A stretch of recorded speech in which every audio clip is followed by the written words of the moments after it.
So let's start, Beans, with how this sausage was made. All right, let's do the old rewind back to 2008. This movie comes out in the same summer as, what's that? The Dark Knight. Turns out that was a good movie as well. It was easily the more high regarded of the two. But in terms of what followed, well, all right, well, we had one more Batman movie, and we had, well, quite a few Marvel movies and TV shows that came as a direct result of Iron Man's initial success.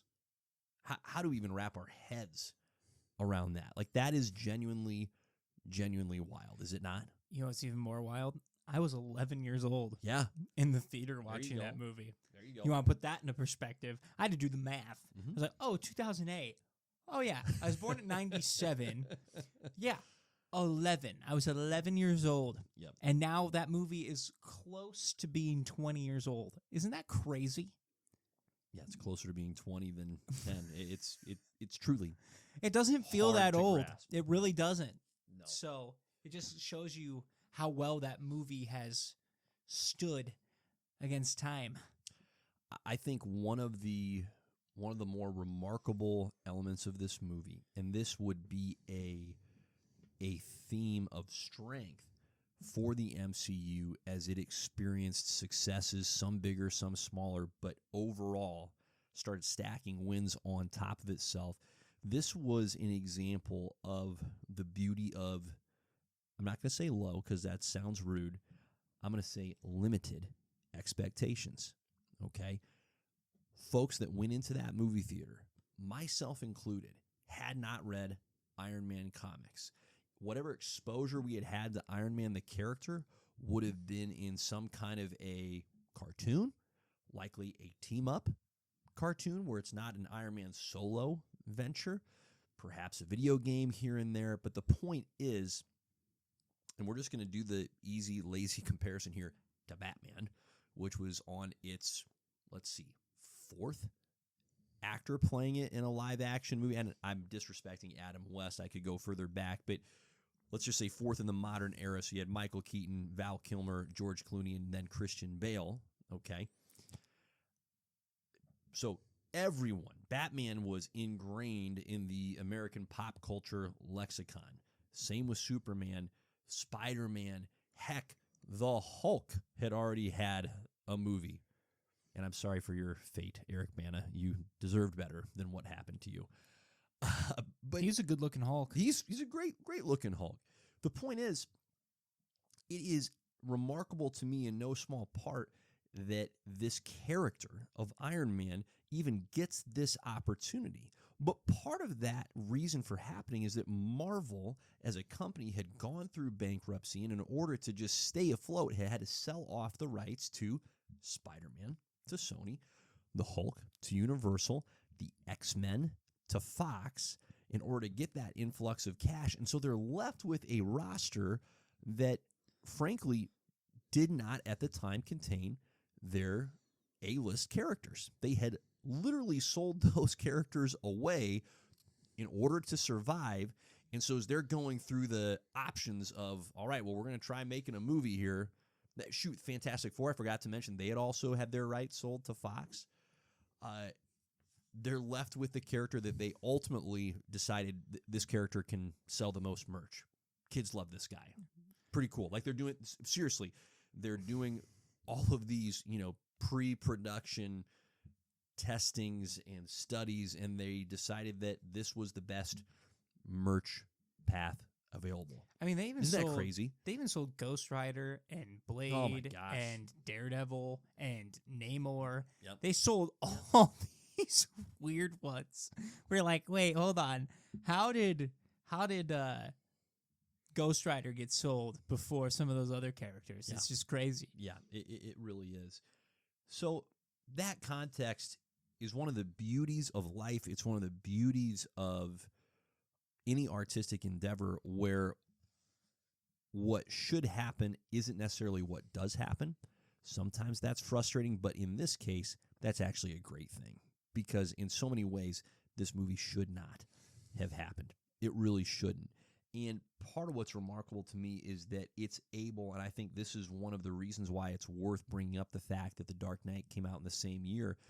That's a tough year to get noticed because The Dark Knight was getting all of the flowers, and rightfully so. It's phenomenal. But Iron Man didn't get shoved off to the side. It had plenty of legs on its own. It made a good chunk of money. I think a little over $300 million at the box office. So good, not otherworldly, but still really strong. But it hit a vein here of, and I think this is part of what else was key. Bless Christopher Nolan, bless the Dark Knight trilogy, but it is intentionally and at times heavy-handedly so in the firm camp of the serious, right? It's like we demand to be taken seriously. This is a serious thing. And then you get Tony Stark, who doesn't know the meaning of the word serious. If somebody were to ask him to be serious, he literally couldn't. Life depended on it, could not do it. And so I think there was a tone here that was particularly refreshing when juxtaposed with what we were already getting with the Dark Knight movies. So, pretty wild. Here's something else I thought was fun, okay? Other movies that came out in 2008, Quantum of Solace. So the second 007 movie with Daniel Craig. Jeez. All right, just, again, to make us all feel older than we want to. All right. Indiana Jones and the Kingdom of the Crystal Skull. Ugh, that came out in 2008? What? Ugh. That's sad. That's depressing. Pick a different one. How about Tropic Thunder? That's better. That's loads better. Complete 180 there. Isn't that fun? Also, with our dear sweet Robert Downey Jr. What a year. Remember when that guy, literally Iron Man was his comeback. Correct. Which we don't also Correct. talk about enough. Iron Man Correct. is what brought RDJ back. But let's get into that along the lines of what shouldn't have worked, what shouldn't have happened. How about Robert Downey Jr.? That shouldn't have worked. No, it shouldn't have. For all intents and purposes, he should not have been the pick. Yep. Thank God he was, and I'm so glad he was. But at that point in time, Marvel took a swing on him, and I mean, I know he gave it everything that he had, and he pretty much convinced himself that this was me. But that dude was a flight risk at that time. You don't know what you're going to get. You're hoping for the best. And it ended up working out phenomenally to the point now where RDJ is the highest grossing actor probably, or close to it. Yep. So, good for that guy. I'm so glad that he was able to turn it around and get that opportunity to do it. Right. But can you imagine someone else that in that role? Because I can't. No, you really can't. And that's part of what is so remarkable about his work is that he is now synonymous with Iron Man. And I think it's important to say that it's so distinct because I can see someone else playing a Steve Rogers. I can see someone else playing a Thor. Take your pick, go on down the list. It's like, yeah, I can see another person. No disrespect to any of those individuals in their roles. I truly cannot at this stage imagine what on earth someone else trying to portray Tony Stark would even look like. And I don't want to think about it either. I just think it'd be disappointing, quite frankly. No, it's for sure up there as one of the most iconic, like hand in hand. There's very few people that have been able to pull that off. I think of Hugh Jackman's Wolverine as one of them. That one's going to be whoever steps into that role next. I wish you the best of luck. Yep. Same with Iron Man. I think of Kingpin at this point now. Anybody that's not Vincent D'Onofrio stepping in the Kingpin role, good luck, dude. Yep. Good luck. And we can even go further with Patrick Stewart as Professor X, possibly. And even then, the guy who also played Professor X, McAvoy, wasn't bad either. So I just think it's that personality type. Right. It's so difficult. We talked earlier about Mr. Freeze and how challenging it will be for that particular actor to be able to, they've got to have just you're born with it, this gravitas, right, of being able to pull off the fantastical, deliver those themes. It is so hard to thread that needle of being sarcastic, douchey, but not hateably douchey, right? Somehow you're empathetic, and yet you're narcissistic. Like, it's all of these dichotomies blended together in this character that is infinitely watchable, very much because of the person embodying and presenting that character. So all the praise to RDJ. I don't think that's toppable. And we know, listen, at some point we're gonna get another effort at that And we need character. it. Fine. I just think it's gonna be tough. It's gonna be tough. Real quick, Kung Fu Panda also came out in 2008. See, So that great year for 2008. Taken came out in 2008. the first one came out in 08? Yes. Wow, I felt earlier than 08. Dude, That's 2008 is just a surprising. great year. Can we go back? Ugh, That's awesome. can I go back to being 11? That's awesome. Wall-E. Maybe. Oh, Pixar, bless you. That was a great one, too. Hot take, I did not like that movie. I can see that. No, I can see that. I understand that. Knowing you, I'm like, sure. I have no difficulty believing that when you say, I'm like, yep. Everybody's adds up. like, That "Oh, adds up." Wally's so good." And I'm you're like, no, I like, hated it. No, I totally understand. it's one of those movies Totally I sat understand. through. I was like, I don't get it. I seriously, I sat there. I'm like, I don't get this movie at all. Because like the first 20 minutes, there's no dialogue. Yeah. Yeah. Oh Yeah. yeah. It's just Nightmare for you. Nightmare. I need people talking. Not the right fit. I understand. I understand. That's okay. And no shade to you. I go, yep. Yeah, I can embrace and understand that very much. That's incredible. Okay, how about let's keep going through, because this is so much fun to talk about how that sausage is made, and I got to come up with a better phrase for it. Jon Favreau, where on earth did this dude come from to be given this movie? Now, and again, this is difficult. This is a challenging exercise because with the benefit of the hindsight that we have, we see the filmography that Favreau has stacked. We see the world building that he's done with the little sliver of the Star Wars universe that he's been given. And we go, well, this guy's fantastic. He's got it. But prior to Iron Man, again, this is far from a layup to say that, oh, Jon Favreau is our guy. Yeah, he's the for this billionaire movie. off Friends.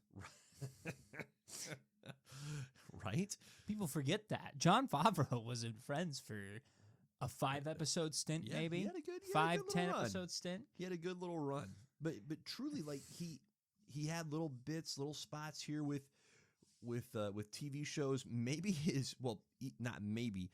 easily his most well-known movie was Elf in 2003. Yeah, he did do that too. But again, it wasn't, he did that movie and then it catapulted him into subsequent movie after movie after movie. It was pretty quiet. And then it was Iron Man. Like, truly, it was 5 years and then Iron Man. Wild. Now, obviously, the guy has, and this is where I think the fit really came into a play. Jon Favreau is really good friends with Vince Vaughn, okay? Vince Vaughn's greatest asset as an actor is his ability to spit out words. That man has a gift for gab, all right? Jon Favreau, in his own right, has a similar, obviously not at that same tier, but a similar gift, and that is where I think this movie found its best and most critical marriage was in the director and actor Favreau being able to craft a screenplay that leaned heavily into Robert Downey Jr.'s strengths, which, much like Vince Vaughn, it's the dude can spit some game. Like, he can say things at a level that the rest of us just can't touch. Like, you give him the same line to read, you read it, I read it, other professional actors read it, and like, well, it's this guy. It's Robert Downey Jr. at the top by a mile, but it took a good, solid screenplay for him to be able to feast on and utilize those skills. So that's where they got it right. I have no idea, truly no idea, other than just similar to how we got to Robert Downey Jr., how do we get to Jon Favreau? It's we need somebody, right? Who's desperate, who's willing to not get paid a ton to do a potentially one-and-done movie. Jon Favreau's there going, sure, I'm in. Let's go for it. Incredible to me. Really incredible.